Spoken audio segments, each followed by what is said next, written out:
What's up? What's up? Good morning, everybody. So this morning I started typing, and it was about whether to start cold turkey or not, or I guess quit cold turkey or not when it comes to healthy eating and dieting and supplements and working out again, because obviously so many people see fuzz on my head. So many people, because there's no hair that long on that head. There we go. Oh, I see it.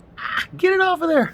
Anyway, so everybody like they get into the spot. They think like January 1st like begins, and all of a sudden like cold turkey. This is where we're going to begin all this, and like we're going to take all of our bad habits and undo them, and now it's going to be better. Sorry, ADD is totally killing me with this. So the whole idea is like you want to get to a point to where like it's a smoother transition. Like it's an easier phase in than just like going all in or then falling off track like we probably did for the last couple days. So my whole thing with this is like you need to figure out what are going to be like the pillars of like your healthy journey. So the easy ones that we talked about the other day is moving more, obviously exercising, that type of thing is great. You want to make sure you have some sort of like food management plan to where it's not just a free-for-all, but knowing either whether it's your portion sizes or your macros, or like what your different, how much carbs a day you should eat, or some of those things. But you need to have some sort of framework. Like if you think about any diet in the history of man, like Weight Watchers counts points, Atkins counts carbs, like keto restricts carbs but then also adds in fats. Like every plan has something like that. So move more, have some sort of like structure for your meal plan.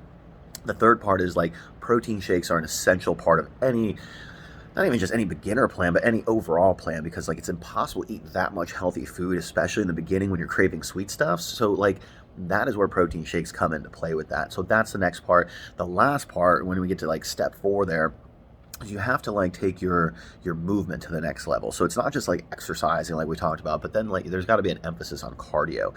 And cardio could be anything. It could be sex. It could be something where you're just doing something for a long, deliberate period of time with your heart rate up. Again, I always use the example like walking the dogs, because that's easy for us. Like post-workout, like grab the dogs, go walk with them.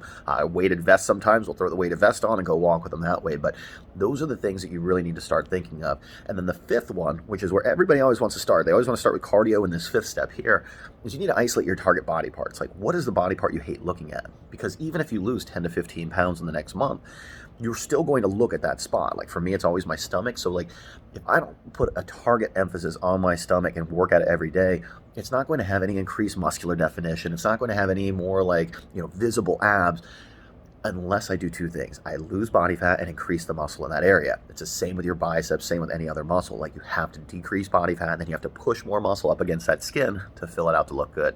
So those are your 5 stages, and you really need to isolate like what are you going to do? What's going to be your exercise? What's going to be your food structure? How are you going to incorporate protein shakes or like healthy supplements into your day? How are you going to get your cardio in? And then that last step right there is, what body parts do you need to focus on? Like what are you going to look at in the mirror January 31st and still be disappointed with? Start working on them now. So these next 5 days until New Year's Eve starts, like you need to find out what are those 5 pillars. Like how are you going to solve each one? And if you don't have the answer to that, reach out to me. That's what I do. This is what I love doing. Our Inches and Pinches New Year's Transformation Challenge starts January 11th. We're going to have a full plan covering all 5 of those aspects. But at the same time, like, why wait another 16 days or whatever it is? Reach out to me. I'm happy to help. So those are your 5 pillars of happiness, of success, of fitness changes and transformations. And without one of those steps, there's going to be a hole in your bucket. And no matter how much effort you're putting in with the other sides of it, you're going to have something where there's water or results slipping out. All right. So hopefully that helps. That's a 3-minute and 50-second here, little tip here post-Christmas, but don't go cold turkey. Don't get too like butthurt over what you did over the last couple days. Just get started with a plan. See you guys.